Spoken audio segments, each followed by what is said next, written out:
The tall white's deep spacecraft arrive and leave on schedule, and they arrive typically at sundown.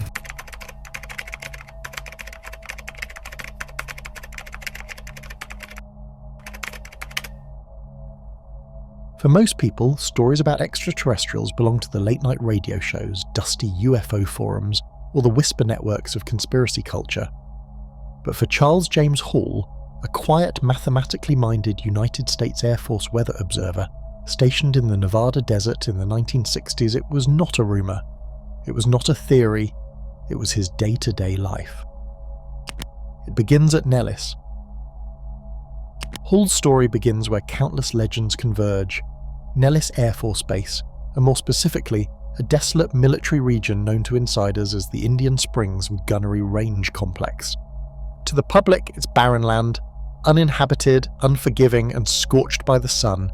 But to those who know the base's deeper history, this expanse holds secrets that predate Area 51's most classified projects. When Hall arrived at the base, he had no idea he would become one of the only first-hand witnesses to an undocumented alien race, beings he later called the Tall Whites. Pale, slender, towering over 7 feet tall, with elongated features and an unsettling stillness. They were not the friendly cosmic space people of science fiction.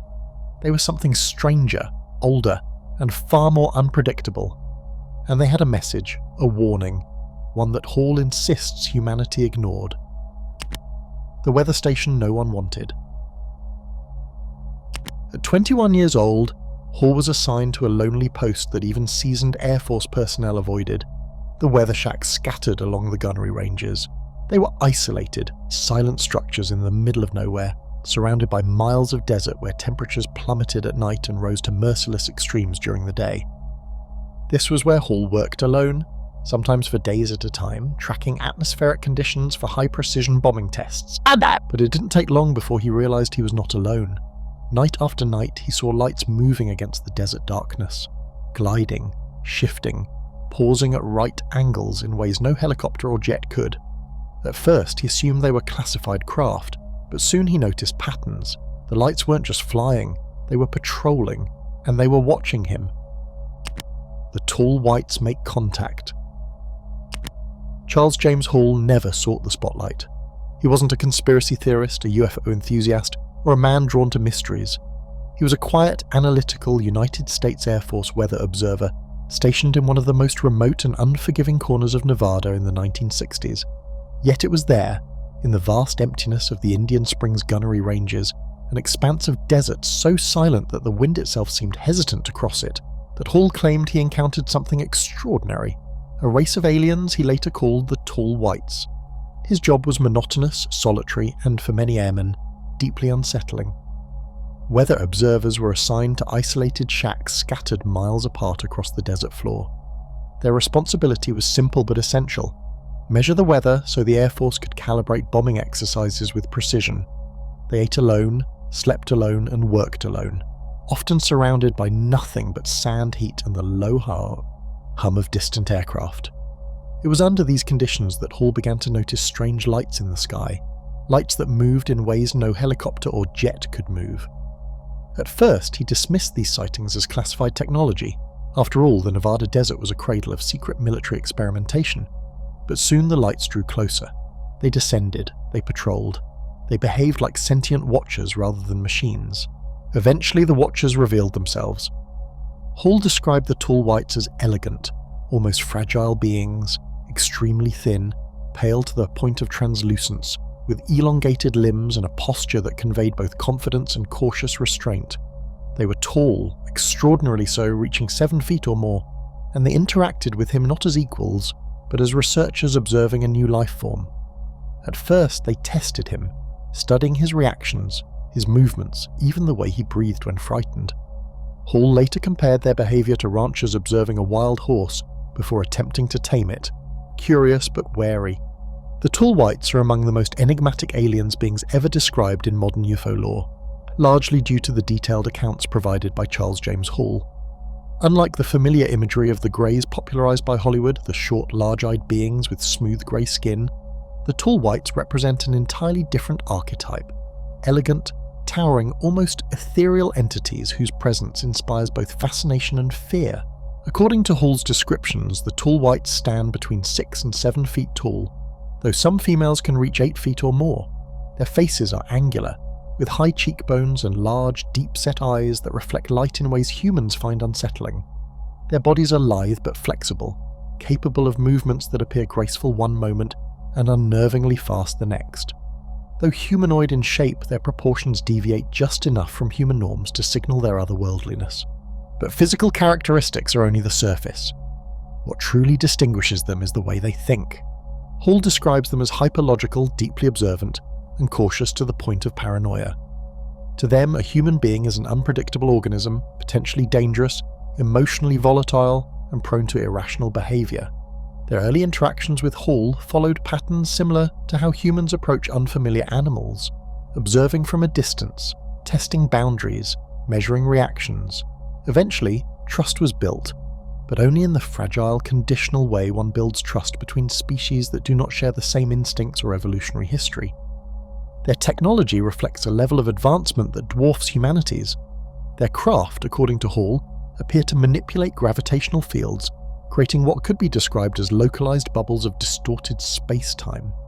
They can accelerate instantly, hover silently, and shift directions at angles that would liquefy a human pilot.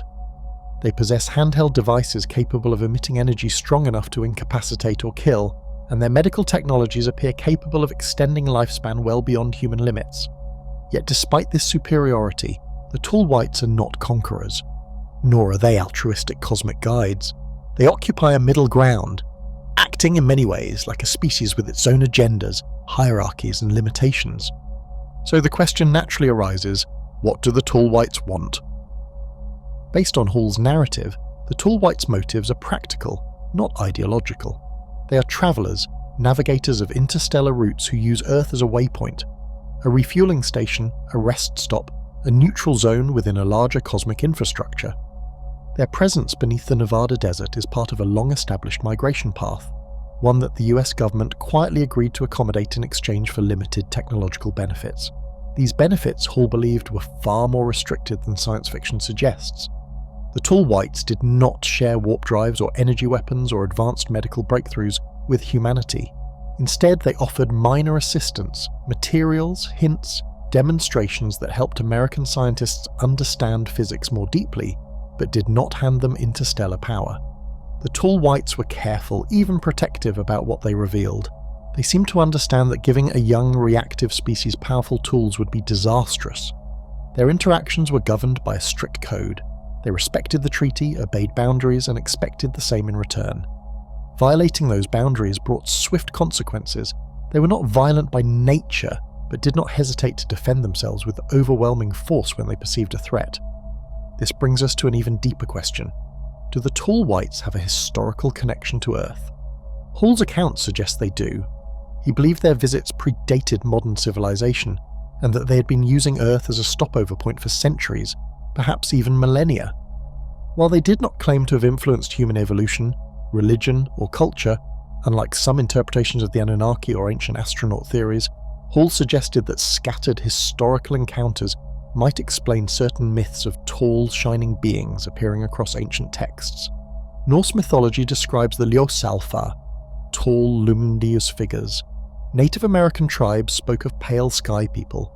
Medieval European legends mentioned tall, ethereal visitors mistaken for angels. Whether these parallels are coincidence, misinterpretation, or echoes of genuine historical contact, the idea has captivated researchers. If the tall whites visited Earth generations ago, interacting quietly with isolated communities, their presence might be woven into the fabric of folklore worldwide, hidden in plain sight. Hall also believed that Earth's position in the galaxy made it a strategic waypoint for long-range travel. The tall white's homeworld, according to his statements, lies several tens of light-years from Earth, possibly orbiting a star in the vicinity of Arcturus. The reasons for their migration remain unclear, but their patterns resemble nomadic or exploratory behaviour seen in advanced societies throughout human history. They are not conquerors, but explorers. Not terraformers, but navigators. Earth is not their destination. It is a stopping point along a much larger cosmic journey. Philosophically, their existence raises profound questions. If a species like the tall whites can navigate interstellar space, manipulate gravity, and extend their lifespan through advanced biology or technology, what does that imply about the nature of intelligence and survival? Do all advanced civilizations eventually become travelers, spread thin across the cosmos, relying on waypoints like Earth to continue their expansion? This connects directly to the warnings they allegedly gave Hall. If the tall whites have survived for hundreds of thousands of years, long enough to master interstellar travel, they likely passed through their own version of the critical threshold. Perhaps they saw civilizations rise and vanish. Perhaps they barely escaped their own self-destruction. Their caution around humans might reflect a deeper cosmic truth. Young species wielding powerful technologies are dangerous not only to themselves, but to others. Modern philosophical thinking echoes this concern. Theories like the Great Filter suggest that most civilizations never survive the stage humanity is currently entering. Either they destroy themselves through war, climate test collapse, or runaway technology, or they simply fail to develop the unity needed to evolve into a stable interstellar society. The tall white's warnings mirror this idea almost perfectly. Over time, he established a form of communication with them. It wasn't friendship, and it certainly wasn't trust, but it was a mutual acknowledgement. The tall whites tolerated his presence. They approached him openly. They even allowed him to witness from a distance aspects of their technology. Shimmering craft that seemed to manipulate gravity, underground facilities hidden beneath the desert floor, and tools that defied conventional physics. Hall believed that the tall whites had been visiting Earth for centuries, and that, in exchange for safe passage and access to certain natural resources, they shared limited technology with specific branches of the US government. But the tall whites, he said, were not the only aliens in the region. Hall occasionally glimpsed another species, small grey-skinned beings with large black eyes and uncanny movements. These greys avoided humans almost entirely. They worked silently, either alongside the tall whites or in parallel to them, but the relationship between the two species appeared strained. They tolerated each other, but their goals were not identical, and crucially, their warnings for humanity differed in tone. The tall whites saw potential in humans, potential for brilliance, and potential for destruction. One evening, while Hall stood under the cold desert moon beside a tall white craft, he asked why they kept such distance from humanity despite their superior technology. The being's answer was unsettling. "You do not understand the strength of your own species," it told him. "You do not understand the destruction you will one day cause, not only to yourselves, but to worlds beyond your own." At the time, Hall didn't understand how could humans, with their primitive rockets and fragile bodies, pose a danger to an interstellar civilization. But the tall whites insisted that humanity was entering what they called a dangerous window, a period where a species becomes technologically powerful but remains emotionally and ethically immature. Hall describes his first proper encounter with the tall whites as a test of nerves. They emerged from the darkness with the stealth of predators, long limbs, alabaster skinniness, and eyes that glowed faintly when reflecting starlight. They looked fragile, almost delicate, yet radiated an intelligence both alien and ancient. They communicated at first through gestures, always observing, always gauging his reactions. One wrong move, Hall was told much later, could have ended his life.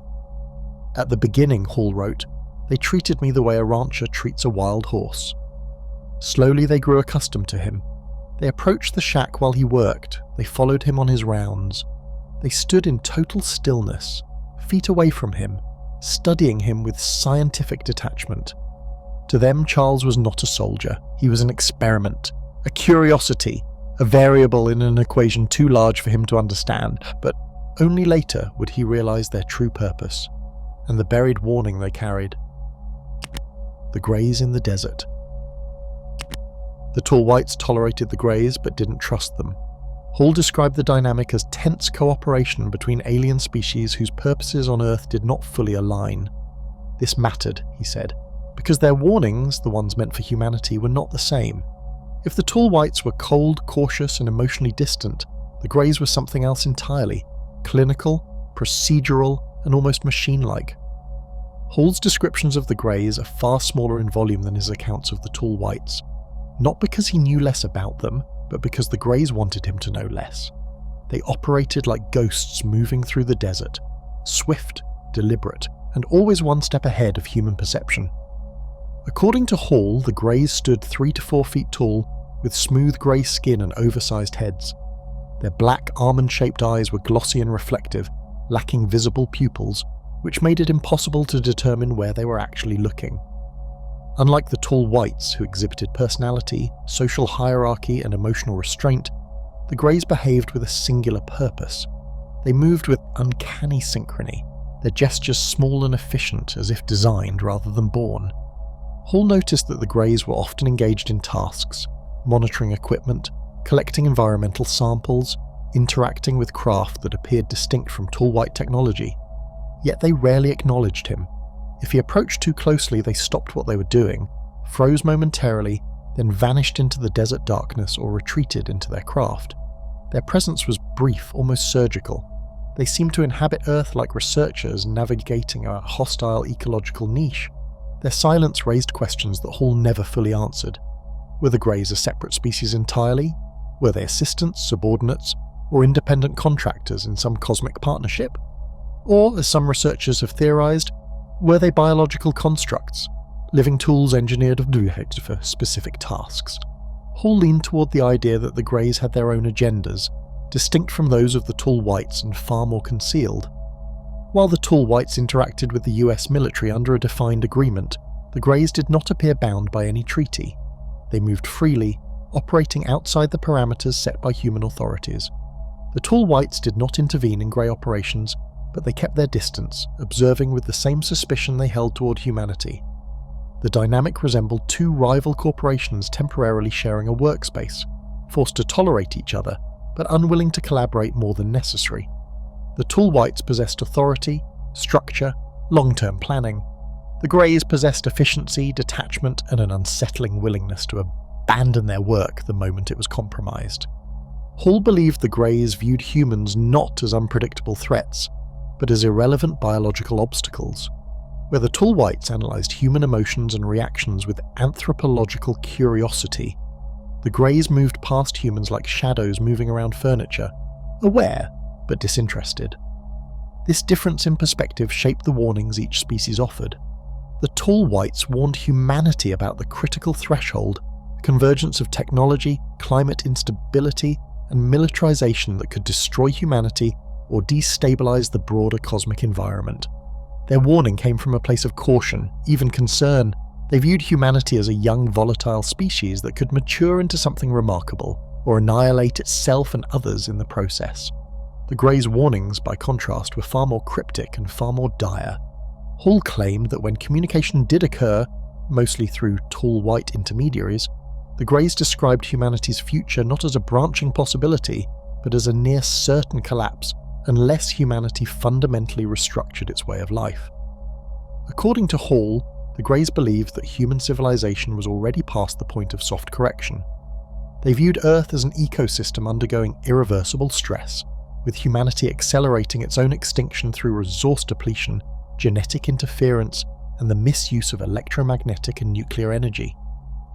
To the Greys, humanity was not approaching a threshold, it was sliding toward a predetermined endpoint. They saw us the way a scientist sees bacteria in a petri dish, Hall once said, fascinating at first, then alarming, then inevitable. Unlike the tall Whites, the Greys did not offer solutions, they offered observations, data, cold projections of collapse. Hall suggested that the Greys' species may have experienced ecological or technological collapse themselves, pushing them into a state of survival that stripped away emotion and culture. Some theorists have proposed that the Greys might be descendants of a dying civilization that transformed themselves into biologically efficient beings to survive, sacrificing individuality for longevity. If so, their warnings may be reflections of their own lost world, echoes of a fate humanity was now beginning to mirror. Another possibility raised by fringe researchers is that the Greys are not biological in the traditional sense. Their uniformity, synchronized movements, and lack of emotional response have led some to theorize that they are biomechanical organisms, a hybrid of biology and engineering. If this is true, their motivations become even harder to decipher. They may serve a civilization that no longer exists. They may execute ancient protocols. They may be gathering data to ensure their own survival, using Earth as a living record of what once doomed their makers. Historical parallels only deepen the mystery. Various cultures across the world, Sumerian, Hopi, Zulu, ancient Chinese, describe small star beings with large eyes who visited periodically to observe but never interfere. Some traditions portray them as messengers, others as omens. Their presence in folklore predates modern UFO narratives, suggesting that if the Greys are real, their interactions with humanity may stretch back much further than the modern era. What separates the Greys from the tall whites ultimately is not merely appearance or behaviour, it is worldview. The tall whites believe humanity can change, the Greys believe humanity will not. The tall whites warn, the Greys predict. The tall whites maintain distance to avoid disturbance. The Greys maintain distance because they see no benefit in engagement. But the most haunting element of Hall's account is this. Both species agree on one thing: humanity is running out of time, and where the tall whites see a precarious future filled with danger but possibility, the Greys see only the quiet inevitability of collapse, unless humanity becomes something fundamentally different from what it is today. Whether their warnings are literal, symbolic, or imagined, the message is the same. If humanity does not change course, it may join the countless civilizations the Greys implied had already vanished, leaving behind only silence and starlight. A technology not of this world. As weeks turned into months, Hall learned that the tall whites weren't visitors. They weren't observing Earth from afar, they had infrastructure. Hidden hangars beneath the desert, long-range scout crafts capable of extreme speeds, a network of energy systems unknown to human physics. Medical technologies that could extend life far beyond its natural span. The tall whites traded limited knowledge and technology with select branches of the US government, not because of goodwill, but because they wanted something in return: safe migration corridors and access to Earth's natural resources. To maintain this relationship, both sides have operated under an uneasy treaty, but treaties can break. Worse, they can expire. According to Hall, the tall whites had been coming to Earth for centuries. They navigated by gravitational wave technology, moving through space-time in ways that made human aerospace engineering look primitive. Yet behind all this power there was fear. A fear they rarely voiced. A fear that only appeared toward the end of Hall's time with them. The fear was about us. When Charles James Hall first arrived in the Nevada desert, he believed he was stepping into a purely human environment, a military world governed by discipline, regulations, and familiar physics. But as weeks blurred into months, he began to sense that he was no longer operating within a space solely designed by humans. The desert air carried strange vibrations, lights moved in impossible arcs, and the silence at times felt watched. Slowly, reluctantly, Hall realized he had entered an ecosystem that did not fully belong to Earth. The tall whites, as he later called them, were not casual passers-by or distant observers. They did not behave like anthropologists visiting a primitive species, nor did they hover in orbit the way science fiction often imagines extraterrestrials doing. Instead, they acted like long-term residents, seasonal, migratory, but rooted. Beneath the sand lay hidden hangars, crystalline passageways, and luminous chambers humming with energy fields unknown to human physics. Their scout crafts were sleek, slender things capable of sudden vertical ascents that broke no sound barrier, moved no air, and defied every rule of acceleration taught in American flight schools. Their machinery whispered rather than roared, as though the desert wind itself bowed and parted for them. Over time, Hall came to understand that the tall whites possessed a technological paradigm far beyond anything humanity had conceived. Their energy systems bent light into invisibility. Their handheld medical devices accelerated healing, regenerated tissue, and extended lifespan. Their gravitational wave navigation allowed them to glide along distortions in space-time, like ancient mariners following wind patterns across the Aegean. The analogy was not lost on Hall. The tall whites operated like a civilization that mastered the fundamental forces the way ancient Greeks mastered geometry, through elegance, logic, and a kind of cosmological confidence. Despite their power, they were not gods, though history's myths might suggest otherwise. It is difficult to ignore the parallels between Hall's descriptions and the ancient stories of radiant, towering figures who walked among mortals. Greek myths speak of luminous Olympians, tall ethereal beings who appeared in blazing light, interacted with chosen individuals, offered gifts or warnings, demanded respect, and retreated to hidden realms. While Hall never claimed these beings were the gods of old, he observed that humanity has always noticed the others, even when it lacked the language to understand them. This raises unsettling questions. Were ancient myths simply poetic imagination, or fragmented cultural memories of past encounters? Yet the Tall Whites, for all their brilliance, acted less like benevolent deities and more like colonizers operating under strategic necessity. They formed selective alliances with certain branches of the US government, offering limited technological insight in exchange for safe migration corridors and access to Earth's natural resources. It was a gesture reminiscent of European powers negotiating with local rulers, trading steel or navigation techniques while extracting wealth or influence. A relationship built not on equality, but on utility. Humanity was tolerated, not embreed. The Tall Whites shared what served them, they concealed what empowered them, and though they operated under an uneasy treaty, history teaches that treaties are fragile things, temporary instruments shaped by convenience, vulnerable to expiration or betrayal. Hall sensed this fragility, the same way ancient civilizations sensed the unpredictable nature of their alliances. He began to ask himself an uncomfortable question. What happens when a treaty's usefulness ends? According to Hall, the Tall Whites had been coming to Earth for centuries, possibly millennia. They moved through space-time using gravitational wave technology long before human beings even conceived of the atom, long before the Renaissance, long before the rise of modern science. They were, in a sense, permanent participants in Earth's hidden narrative. But what unsettled Hall most was not their longevity or their power, it was their fear. Truly advanced beings should not fear a young species still struggling with internal conflict, environmental destruction, and primitive weaponry. Yet they did. Their anxiety didn't manifest as panic, it was quieter, more controlled. A tightening in their posture, a shift in their tone, a growing urgency in their private discussions. Their fear was not of human aggression, it was of human acceleration. Humanity, they believed, was progressing too quickly, not morally or spiritually, but technologically. In barely 2 centuries, humans had leapt from horse-drawn carts to nuclear reactors, from telescopes to computers, from fragile flight to space exploration. And in the last decades, humans had begun poking at the deeper frameworks of reality: quantum mechanics, entanglement, artificial intelligence, early gravitational research. The Tall Whites understood that a species capable of splitting the atom before achieving world peace was a species capable of catastrophic mistakes once it began probing space-time. This theme runs through many alien conspiracy theories, that extraterrestrials, if real, might not be afraid of our weapons, but of our unpredictability, our willingness to jump ahead of our wisdom. It mirrors how ancient empires feared upstart city-states not because they were strong, but because they were unstable and ambitious. The Tall Whites, according to Hall, saw humanity as a civilization racing ahead of its own maturity, and this frightened them.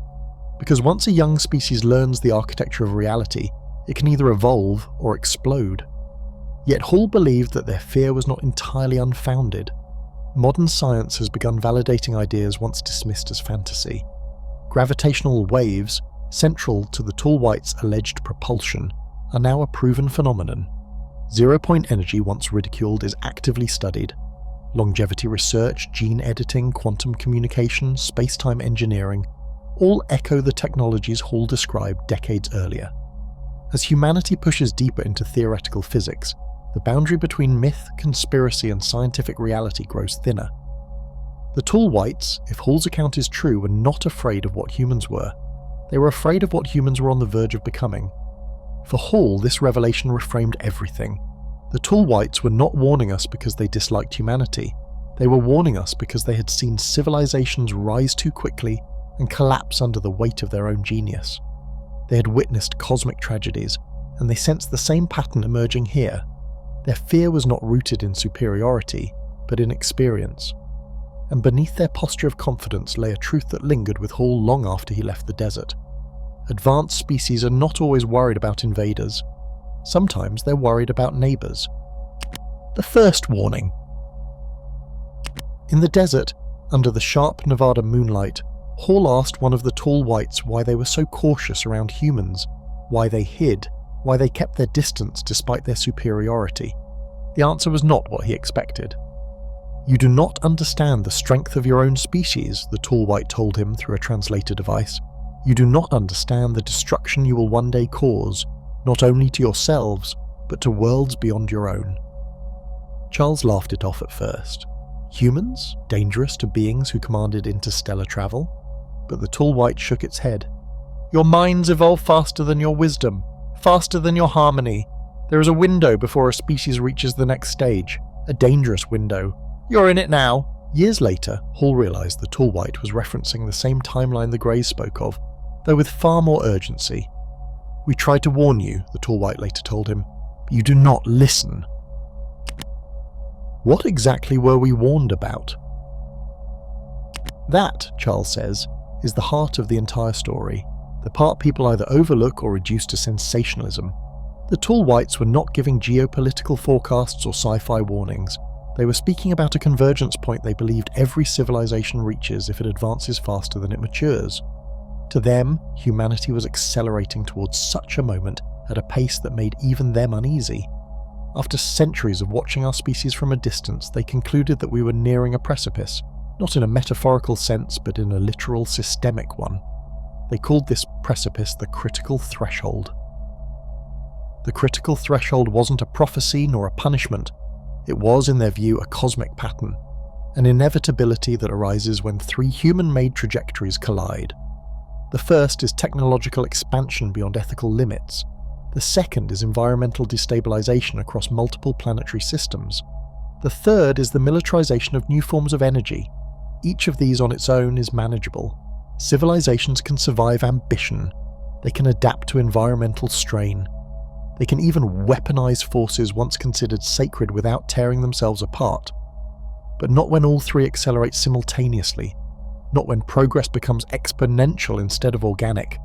And not when the species driving it still fights for power with tribal instincts inherited from a prehistoric world. The tall whites warned that this convergence creates instability not only socially, but physically, in the deepest structures of space-time. Hall didn't understand what they meant at the time. He interpreted it as another cryptic metaphor, like religious parables or Zen koans, meant to trigger reflection. But over the years, as quantum physics and environmental science advanced, he began to suspect they meant it literally. A civilization crossing this threshold begins manipulating energies, nuclear, gravitational, biological, that ripple outward in ways the species has not yet evolved the wisdom to anticipate. And those ripples can destabilize not just ecosystems, but timelines, probability structures, and the subtle frameworks that advanced species rely on to navigate the cosmos. To the tall whites, humanity wasn't simply endangering itself. It was creating disturbances that could radiate beyond Earth, the way an unstable star or a rogue black hole affects its surrounding sectors. They framed it as a kind of cosmic responsibility, a duty that technologically emergent species must acknowledge once they begin tinkering with fundamental forces. Humanity had not acknowledged it. Humanity didn't even know it existed. The Greys, however, those silent beings who moved like shadows in the periphery of the Nevada test range, had a different name for the same phenomenon. Where the tall whites spoke academically, almost clinically, the Greys used a term with darker implications, the event horizon. Not in the astrophysical sense of a black hole's boundary, but as a metaphor for a point of no return. In their view, once a civilization crosses this horizon, no outside force, no alliance, no intervention, no cosmic neighbour can stop the chain reaction that follows. What begins as innovation becomes acceleration. Acceleration becomes instability. Instability becomes collapse. Both species, so different in temperament, posture and agenda, agreed on one thing. If humanity continued at its current velocity, outside intervention would no longer be possible. They could advise, they could caution, they could attempt diplomatic nudges, but they could not interfere directly without violating constraints that Hall never fully understood. Constraints that seemed less like policies and more like laws. Cosmic laws, perhaps, the kind that bind every intelligent species, no matter how advanced. This was the warning. This was the message they tried to deliver in soft tones, cryptic metaphors and subtle gestures of urgency. And yet, according to Hall, the US government dismissed it as philosophical speculation, as the sort of abstract cosmic theorizing that advanced species indulge in when they have too much time and too much perspective. Military officials interpreted it as an ideological narrative, not strategic intelligence. The warnings weren't actionable, they weren't quantifiable, they lacked tactical parameters, and so they were filed away, classified, archived, and ultimately ignored. Meanwhile, the countdown continued, quietly, invisibly, relentlessly. What unsettled Hull most was that the tall whites never framed the critical threshold as an extinction event. Instead, they described it as a transformation, a violent one, a chaotic one, but not necessarily fatal. Civilizations that survive the threshold, they said, emerge fundamentally changed. They enter what could be called the adulthood of cosmic species. They learn to wield energies responsibly, understand their place in the cosmic network, and participate in interstellar systems rather than disrupt them. But civilizations that fail to navigate the threshold tend to annihilate themselves, not through alien wars or divine judgment, but through the natural consequences of misused power. Philosophers throughout human history have gestured towards similar ideas. Ancient Stoics believed that civilizations reach moral singularities where corruption or imbalance triggers collapse. Hindu cosmology speaks of yugas, cycles of rise, decay, and renewal. Greek philosophers warned about the dangers of hubris, suggesting that societies fall when their ambitions outpace their ethics. Even modern thinkers like Carl Sagan warned that technological civilizations often destroy themselves shortly after inventing nuclear power. The tall whites, in their own alien way, echoed these ancient truths, layering them with a physics we have not yet mastered. Conspiracy theorists have their own interpretation. Some believe the critical threshold refers to a planned global collapse engineered by elites. Others think it signals the arrival of a new world order powered by AI and quantum technologies. Still others connect it to predictions about pole shifts, solar cycles, or lost Atlantean knowledge. Hall never endorsed any of these theories, but he noticed how humanity instinctively gravitates toward apocalyptic narratives, as if our collective psyche senses something approaching even when our governments do not. In cosmic terms, the idea of a threshold is not unusual. Space itself is full of boundaries where the rules change. Black hole event horizons, quantum decoherence limits, the edge of the observable universe. Why should civilizations be any different? Perhaps consciousness, technology, and ethics form their own kind of space-time fabric, one that bends and breaks under pressure. Hall sometimes wondered whether Earth had already crossed the early stages without realizing it. Environmental systems were faltering. Artificial intelligence was accelerating beyond the control of its creators. Quantum research was advancing faster than its applications could be ethically assessed. Space militarization was no longer hypothetical. The tall whites would have seen all of this as part of the pattern. The greys would have seen it as the beginning of the event horizon. The frightening question is not whether the aliens were right.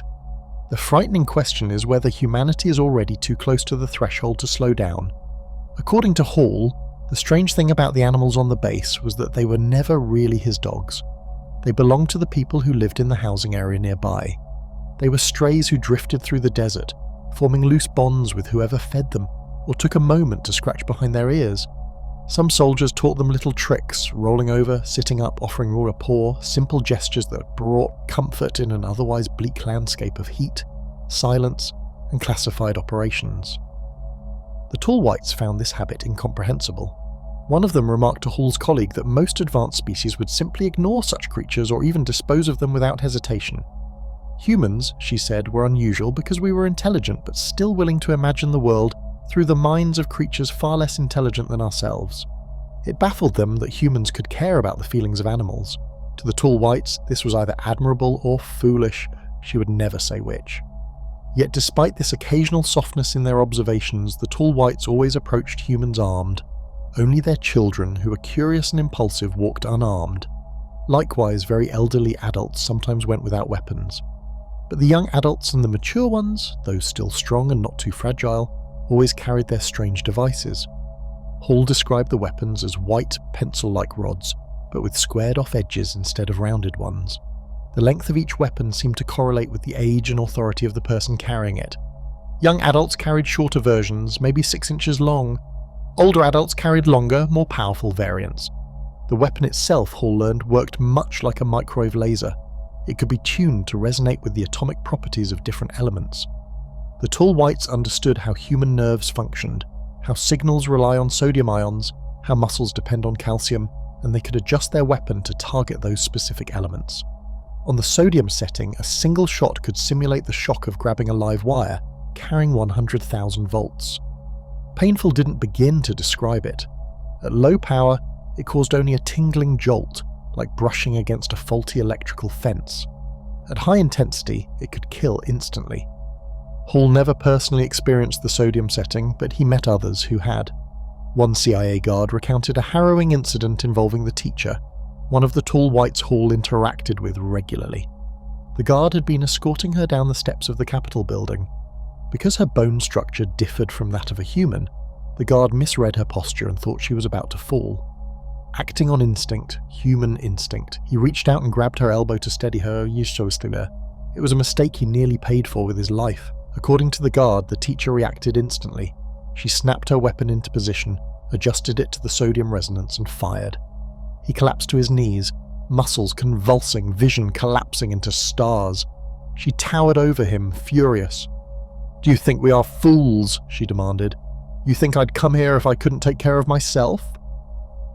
For 5 or 10 minutes she kept him pinned there, her voice cold and precise, making absolutely clear who was giving orders and who was receiving them. The guard admitted he was never the same. For years he trembled at the sound of her name. Hall was spared these punishments, but he spoke with several men who had endured them. The tall whites didn't use the calcium setting often, but when they did, its effect was disorienting. That setting produced a sedative-like paralysis, calming the muscles, quieting the nerves. A person struck with that frequency might be fully conscious but unable to move their feet. There was no terror, no pain, no panic, just a strange sense of being gently switched off. But the most unusual setting, Hall said, was the hypnotic one. When the tall whites used the hypnosis frequency, they preferred a clean shot to the victim's temple. The effect was instant. One moment a person was awake, the next they were in a trance, as pliable as a subject in a stage hypnosis act. Time vanished in chunks. Hall experienced this repeatedly. The most vivid instance occurred while he was walking the short distance from the theodolite stand back to his weather shack. Barely 20 steps. He remembered taking step 12 clearly. He remembered completing step 14 just as clearly. But between those two steps, nearly 20 minutes had passed. Eventually, Hall learned how to break through their hypnotic hold, not by resisting, but by relaxing and letting his mind drift. Even so, on that particular day, he realized it had been one of the early encounters of 1965, Range 4. Harry had brought a group of new arrivals around and had stepped out from the alley between the shack and the supply shed. With a direct angle at Hall's right temple, he froze him mid-step and used him as a demonstration piece. While Hall stood motionless, eyes glazed, Harry introduced him to the newcomers. "This is Charlie, see? He has teeth. Open your mouth, Charlie." Under hypnosis, Hall obeyed. "He eats more often than we do," Harry added, as if cataloguing a strange specimen. 20 minutes later, the newcomers returned inside. Harry released the hypnotic field, and Hall resumed walking as though nothing had happened. But he remembered enough afterward to adopt a habit, writing down the time before and after every walk. The missing minutes unnerved him, and over time they accumulated into a second existence, one lived in the shadows of memory, in the gaps between footsteps, in the spaces where alien hands manipulated human consciousness like a switch they could flick at will.